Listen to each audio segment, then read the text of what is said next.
It was decided that Pope Francis is to be buried on Saturday. A number of experienced Congolese politicians are pointing out that Rwanda should not be made to bear the consequences of poor governance and the accumulation of wealth by the leaders of the DRC. And according to scientists, just 4,000 to 6,000 snow leopards are left in the wild, with roughly 300 of these in Pakistan, the third largest population in the world.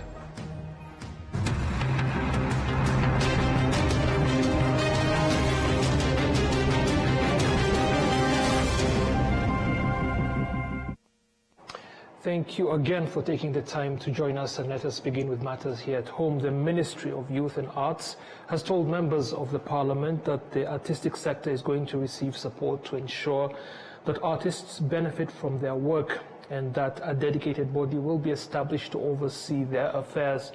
This year marks a decade since the approval of the National Youth Development Policy.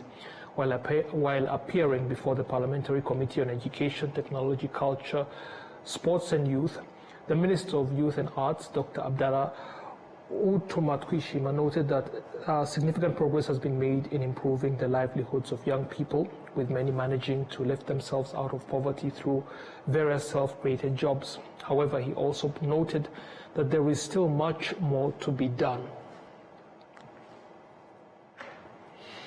Staying in Parliament, the Minister of Justice, who is also the country's Attorney General, Dr. Emmanuel Ugirashebuja, has held discussions with members of Parliament from the Committee on Governance Affairs and Gender regarding a draft law on obligations. The draft law on obligations was initiated to establish a legal framework governing contractual obligations, obligations arising from quasi-contracts, delegates, and other arising from quasi-delegate. Ideas contained in the draft law encompass general principles governing obligations such as contractual obligations, mandate, surety, lease of things, loans, and more, as explained by the minister. When there was one law which repealed all the colonial laws, there are a lot of other principles which you could not find, you'd only find in colonial laws that we inherited from the Belgians. And as a result, we thought that it is important to codify some of these principles. So that is one of the key reasons why we thought codification is important. This is not to say that the judges could not resolve the cases, because they resolved the cases using well-established principles. But we thought these principles could as well be codified in order to ensure that there's clarity, there's harmony in the way cases are decided by judges. And that's why we thought it's important to codify some of these important articles. But to add to this, there are certain key areas which required specific contracts, and this is why this particular draft law brings back some of these important areas, such as brokerage, commissions, rental contracts, carriage contracts. So these are important areas that you'll find in this particular draft law, which are extremely important in the day-to-day lives of the Rwandans, in whatever relationship that they have between one person and another. Any example of that? Yes, I talked about brokerage. That's very important. There's also the issue of carriage, so these are some of the important areas that we think will be catered for. Another area is tort, and this is where, due to your actions, if your actions have a consequence on another person, how is that resolved? So you find it in this particular draft law. Let's say in the area of torts. In the area of torts, this is where what you do, whether intentionally or unintentionally, may have a consequence on another person. And I gave an example earlier on. You go to a petrol station, instead of providing you with petrol, they provide you with diesel, and it has an impact on your engine. How is that resolved? So that is tort law. Unintentional, yes, or maybe intentionally. However, how do you resolve that particular dispute? And how do you ensure that someone where consequences have occurred, how do you ensure that they are remedied And that's how this law comes into place. It has a whole section on tort law, which is extremely important, and I think we had to codify this. Our colleague Francine Omutesi speaking to Dr. Emmanuel Girashebuja, the Minister of Justice, who is also the Attorney General. Now, currently in Rwanda, there is a law, number 45/2011 of the 25th of November 2011, governing contracts. This law regulates contracts in general, but has no provision regarding different types of specific contracts or concerning non-contractual obligations. Now, African countries, of course, including Rwanda, are set to establish a solid continental trade policy and accelerate regional integration efforts. These resolutions were made during a meeting on African trade ministers, where they discussed the potential impacts on African economies following the United States' decision to increase import tariffs on goods entering that country. Now, Rwanda's Minister of Trade and Industry, Prudence Sebahizi, has stated that concrete decisions were made to provide long-term solutions and respond to questions on whether Rwanda and also responded to questions on whether Rwanda has experienced any direct consequences from the U.S. government's decision to raise import tariffs by 10% on Rwandan products exported to the American market, saying the country has not felt any direct effects, noting that the increase in tariffs for Rwanda is among the lowest imposed by the U.S. Now, Rwanda is preparing to host the International Conference and General Assembly of the International Organization of Standardization, or ISO, an event that will be held in the country for the second time on the African continent. The Director General of the Rwanda Standards Board says this is a great opportunity to contribute to the development of global standards and strategize on the integration of artificial intelligence in the creation of quality standards. This was highlighted during a brief interview conducted by our colleague Shadia Providence Witonze with the Director General of RSB, that is Raymond Murenzi, who spoke on the key focus of the upcoming conference. Take a look. Rwanda is a full member of ISO from 2013, and now we are going to host such big events, ISO General Assembly in October. And one of the topics to be discussed during that meeting is artificial intelligence. So Rwanda is very much committed to contribute to international standards related to artificial intelligence. And we are bringing our expertise when we talk about ethics, governance, when we talk about interoperability and the compatibility of artificial intelligence systems and infrastructures.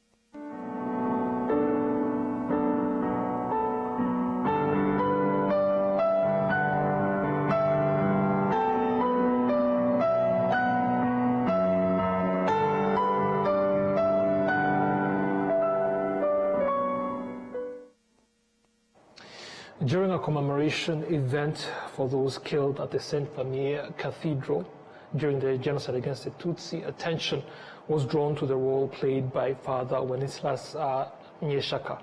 One of the things remembered about the late Pope Francis, who passed away on Monday, is the decision he made in May 2023 to suspend Father Nyeshaka from priestly duties due to his alleged involvement in the genocide against the Tutsi.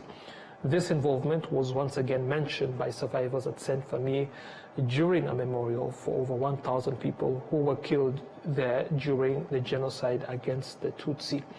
Based on the crimes the father is accused of, the mayor of Kigali, Samuel Dusengiyumva, spoke about the role played by some members of the clergy in the genocide against the Tutsi, emphasizing that the Saint Famille Cathedral also has a particular history in that regard.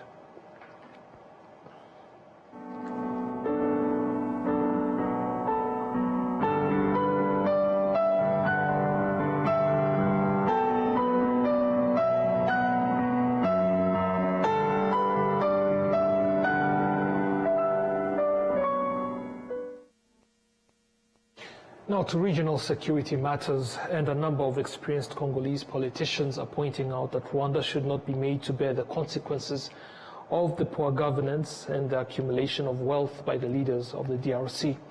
This is a point they share with political analysts who assert that the key to the solutions for Congo's problems lies in the hands of its own leaders. In a speech lasting over 27 minutes delivered to a crowd of Catholic Christians attending an Easter Mass concert in Kinshasa, Cardinal Fredola Abongo Besunga extensively addressed the issues facing his country. The Cardinal emphasized that the Congolese people should not use Rwanda as a scapegoat, as if it were the source of the problems affecting their own country. Now, as we noted in the headlines, cardinals have gathered at the Vatican to begin planning Pope Francis's funeral and burial, as well as schedule the conclave that will elect his successor. Adam Squizera has the details on that.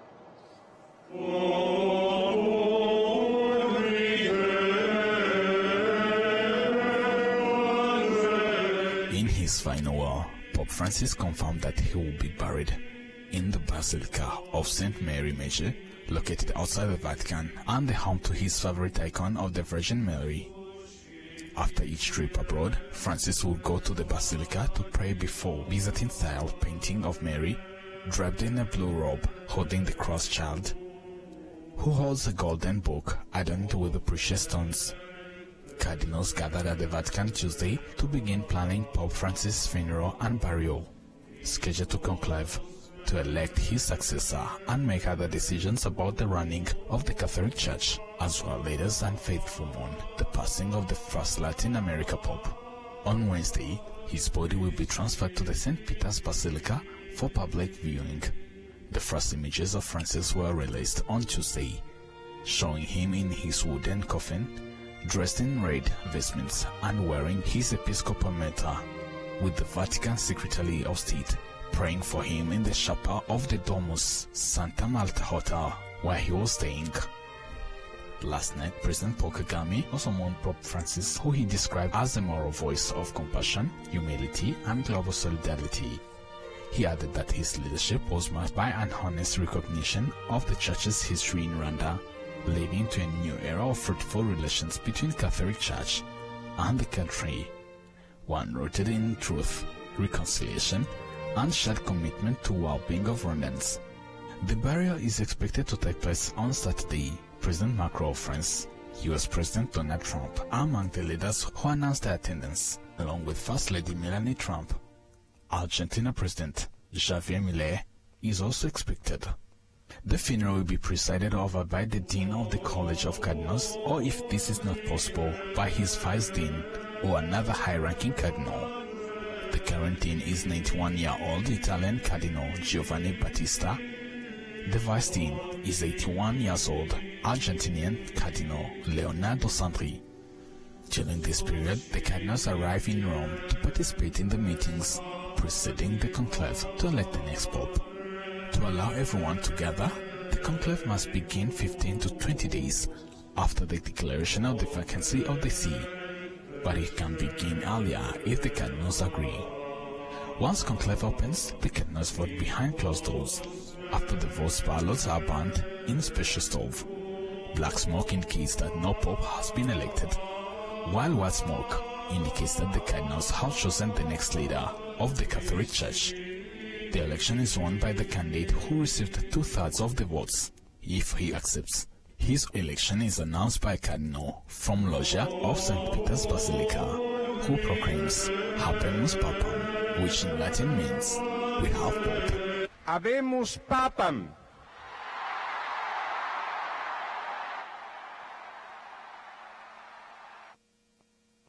Thank you, Adam Squeezer, for that report. Now to educational matters, and students in both primary and secondary schools have begun their lessons for the third term of the 2024-2025 school year. Meanwhile, students who board at schools have also returned to their respective institutions. Enola Gladys Benimana with more.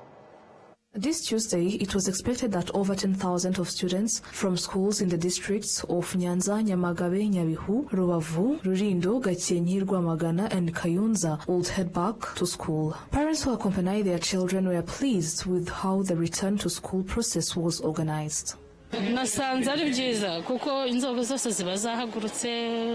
We found it to be a good thing, especially since all the relevant authorities are present to ensure the safety of the children going to school. Based on what I observed here, the children are safe and have no problems. I came to accompany the students to ensure they catch the bus to school. I saw that everything was going well, which has reduced the chaos that used to occur for children to reach to school. Now, when a child arrives here, we are confident that they will also make it to school. The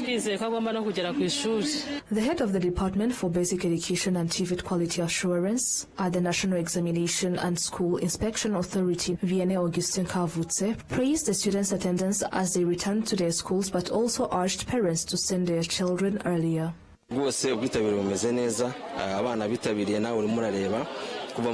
Student attendance is going well, especially since those who were absent yesterday have shown up today. We kindly ask parents to send the children on time and to respect our schedule, because when it is not followed, it causes issues for us, particularly for the transporters who end up handling too many students in a single day. However, things are currently going on well.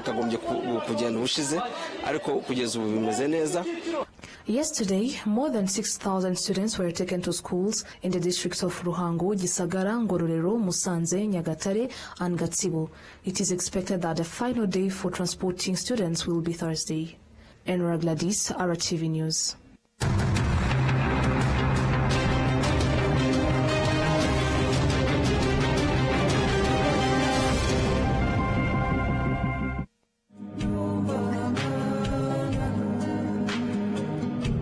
Muri iki gihe twibuka ku nshuro ya 31 Jenoside yakorewe Abatutsi mu 1994, Minisiteri y'Uburezi ifatanyije n'ibigo bishamikiyeho bazibuka abakozi bakoraga mu zahoze ari Minisiteri y'Amashuri Abanza n'Ayisumbuye, Minisiteri y'Amashuri Makuru, Ubushakashatsi n'Umuco hamwe n'abandi bakozi b'ibigo by'izi minisiteri bakoreraga imirimo itandukanye Remera na Kicukiro kuri Imprisco. Iki gikorwa giteganyijwe tariki 23 Mata 2025 guhera saa 6 z'amanywa kugeza saa 10 ku rwibutso rwa Jenoside rwa Kigali ruherereye mu murenge wa Gisozi mu karere ka Gasabo. Ni muri urwo rwego Minisiteri y'Uburezi itumiye abantu bose babuze ababo bakoraga mu bigo twavuze haruguru kuzaza kwifatanya nayo muri iki gikorwa cyo kubibuka. Minisiteri y'Uburezi iboneyeho kwihanganisha Abanyarwanda n'imiryango y'ababuze ababo bakoraga mu burezi by'umwihariko. Nyiri muto arababwiraga data bati ntabwo wagira umukamo mwinshi utunze inkwi, ariko nigeze acika intege. Mama akinjira mu bucuruzi harabamubwiraga bati ntabwo watera imbere udakorera mu iduka rigezweho, ariko ntibyamusubije inyuma, yakoranaga umwete. Njya muri kaminuza harabanshidikanyagaho bavuga ko nashobora kaminuza naturuka mu muryango wifashije, ariko byaragiye nanditse amateka mashya. Igihe cyo gutera ishema umuryango wanjye kigeze, bamwe bakomeje kumbwira bati ntabwo watera umuryango wawe ibyishimo n'ishema, ariko narabishoboye. Hari abakekaga ko nasigira umurage ukomeye abahomokaho, ariko ubu mfite uruganda rutunganya amata. Banki ya Kigali yabaye umufatanyabikorwa wanjye mu rugendo rwose, inzozi zanjye ziba impamo. Bigereho.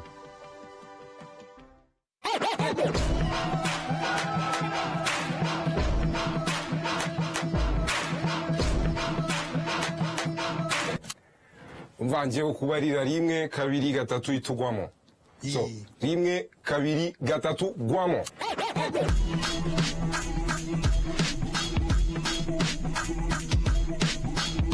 One, bro.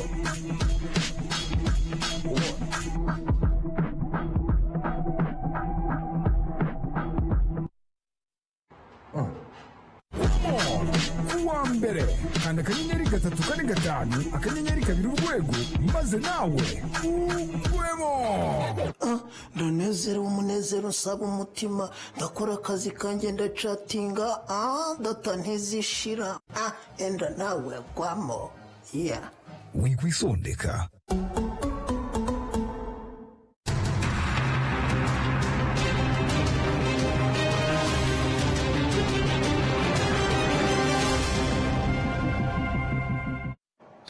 The death of Pope Francis has triggered a mourning period which involves centuries-old rites. It has also set into motion the process of electing a new pontiff, as we noted earlier. A conclave can be expected to be held between 15 and 20 days after the death of the Pope. So what next after the death of the spiritual leader of the Roman Catholic Church? BBC News explains in detail. To happen over the coming days and weeks that will culminate in the new Pope being decided here at the Vatican. And to talk a little bit more about what the process means and what it's going to entail, I'm joined by former Rome correspondent and colleague Mark Lower. Mark, good to see you. Talk me first of all through the next couple of days, because at the moment the body lies in the chapel of the residence of St. Martha. What's happening on Wednesday, and then looking ahead, what's happening over the coming days? So on Wednesday, tomorrow morning at 9 a.m. local time, the body, Pope Francis' body and the coffin will be transferred to St. Peter's Basilica there behind us, which towers over St. Peter's Square. This gorgeous Renaissance and Baroque cathedral, 15th, 16th century, topped by the dome designed by Michelangelo, of course. And that is where he will lie in state between Wednesday and Saturday, and we're expecting very large crowds to go in and see his open casket and to pay their final farewell to Pope Francis. Then on Saturday morning at 10 a.m. local time, the funeral will begin, and that will be a funeral that will attract the heads of state and royalty from right across the world. We know already that Donald Trump and his wife Melania will be there. The presidents of France and Brazil have confirmed their attendance. The president of Ukraine is said to be on his way as well to come to that on Saturday. And then after the funeral on Saturday, his coffin will be transferred across Rome to the Basilica di Santa Maria Maggiore. That is on the other side of Rome, and that is where Pope Francis said that he wanted to be buried. Now, it is rare for popes not to be buried at the Vatican. It's more than 100 years since a pope was not buried at the Vatican, and it's very much typical of the kind of slightly more humble, quieter end to his life that he wanted. Yeah, absolutely. And actually, he streamlined the funeral as well, hasn't he? Because in the past, popes were buried in 3 different coffins, starting with a Cyprus coffin. But he has wanted to do things differently from the start. He wants to be in a coffin that was wood and zinc, and just to be laid in the ground simply with his name in Latin, Franciscus. This is a man who, you know, from his humble beginnings, then that very much shaped his humility as Pope, taking the name Francis after St. Francis of Assisi, shunning the kind of ornate clothing, for example, of his predecessor. He didn't like the red papal shoes. He wore his slightly scuffed black shoes. He lived, as you say, Mariam, in the Santa Marta guest house, not in the elaborate ornate papal apartments. And that will that will shape the end of his life, just as it shaped his papacy as well. And of course, the conclave happens after those 9 days of official mourning. A very secretive process that I have to say fascinates so many people around the world, not least because of the Oscar-nominated movie. Yeah, indeed, which you know, I'm sure you and I have seen, and many it, others have seen as well. And you know, having been based here for 5 years and talking to a lot of people about how a conclave works, I think there's a lot of truth in that movie about, you know, how suddenly all the cardinals are shut inside the Sistine Chapel. The shutters come down. They're cut off from the outside world. There are no phones. There's no TV. There's no connectivity with the outside world. There is simply the presence of the Holy Spirit. And then they cast their votes. They've got to be under the age of 80, the cardinal electors. There were 138 of them. Mm-hmm. And they will cast their votes. On the first day of voting, there'll be 1 vote, and then followed by that, there'll be 2 votes in the morning and 2 in the afternoon. Initially, for a cardinal to get a 2/3 majority to be named pope, if that after 15 days there's no requisite 2/3 majority, it changes to a 50% plus 1 vote, and then after each vote, the ballot papers are burned, and if there is no conclusive winner of the conclave, there is a special chemical put in for the smoke to be black.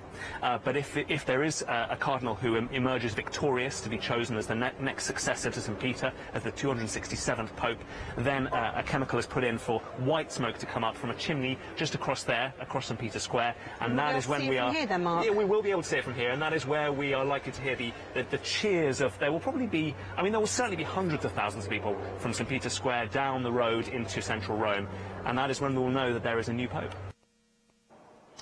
Now, according to scientists, just 4,000 to 6,000 snow leopards are left in the wild, with roughly 300 of those in Pakistan, the third largest population in the world. The Worldwide Fund for Nature says that despite laws protecting them, between 221 and 450 snow leopards are killed each year globally, which has contributed to a 20% decline in their population.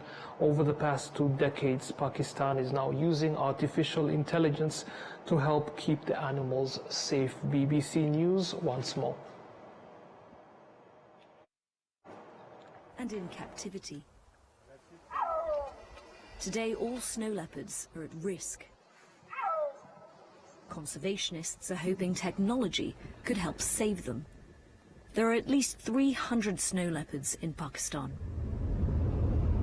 We set off trying to understand what's being done to protect them. Snow leopards are also called ghosts of the mountains because they're so hard to spot and therefore to count. Yet conservationists say tracking and documenting them is important because their survival is vital to our ecosystem. By hunting ibex and blue sheep, snow leopards prevent overgrazing and protect mountain habitats. But sometimes they set their sights on villages and softer targets.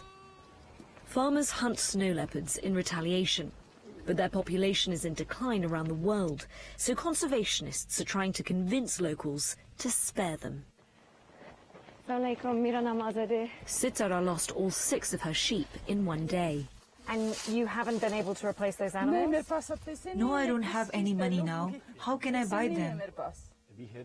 One AI project is trying to prevent these incidents from happening at all. The camera is covered inside the box. It has its own lithium battery. The battery is also customized and custom made specifically for this area. So how does it all work? This is the early predatory warning system. And after years and using artificial intelligence, this camera can now tell if what's in front of it is an animal, a human, or even a snow leopard. The goal is to warn communities that a snow leopard is nearby so that they can move their livestock to safety. The camera captures these images locally and then transfers them to a dashboard. What's that one right there? That's me. Yeah, that's you. But I'm clearly a human being. Is it this? Asif, do you think it's my jacket? Might be your jacket. But not everyone agrees technology can help. We used to have 40 to 50 sheep. Now we've only got 4 or 5. And the reason is the threat from snow leopards and from ibex eating the grass. So what benefit are we getting from these snow leopards? The villagers we spoke to choose to rely on each other. So you've seen attacks. Was it scary? She says no, not at all. When she's around, it's the snow leopard that runs. You're the boss. Okay. For now, the threat to snow leopards is still present. This one was orphaned. She's been in captivity for 12 years and doesn't know how to hunt. She likes scratches. Yeah. Caretakers worry that if she's released, she'll go after livestock and become another casualty. They say the world outside is still not safe enough. Azadeh Mashiri, BBC News, Gilgit-Baltistan. Before we go, let us again take the time to take a look at the headlines. The Council of Cardinals, which has convened at the Vatican, has decided that Pope Francis will be buried over the weekend on Saturday. A number of experienced Congolese politicians are pointing out that Rwanda should not be made to bear the consequences of poor governance and the accumulation of wealth by the leaders of the DRC.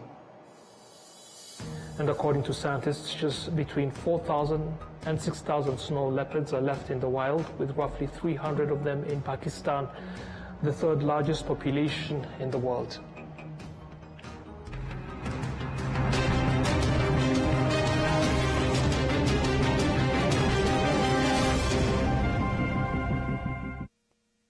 That is it for now, at least for the news. But of course, the programs are continuing on Rwanda Television, so stay with us.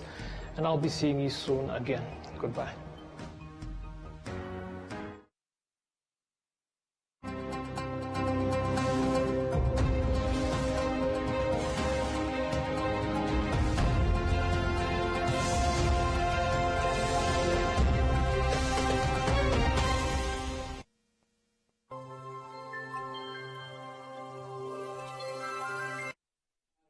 turabasuhuje kandi tubahaye ikaze ku makuru y'iteganyagihe mwateguriwe n'ikigo cy'u Rwanda cy'ubumenyi bw'ikirere Meteo Rwanda, mukaba mugiye kugezwaho nanjye Prote dushimiye Imana. Tugiye gutangira tubagezaho uko ikirere cy'uyu munsi kiriwe, uko giteganyijwe muri iri joro. Turaza no kubagezaho iteganyagihe ry'umunsi w'ejo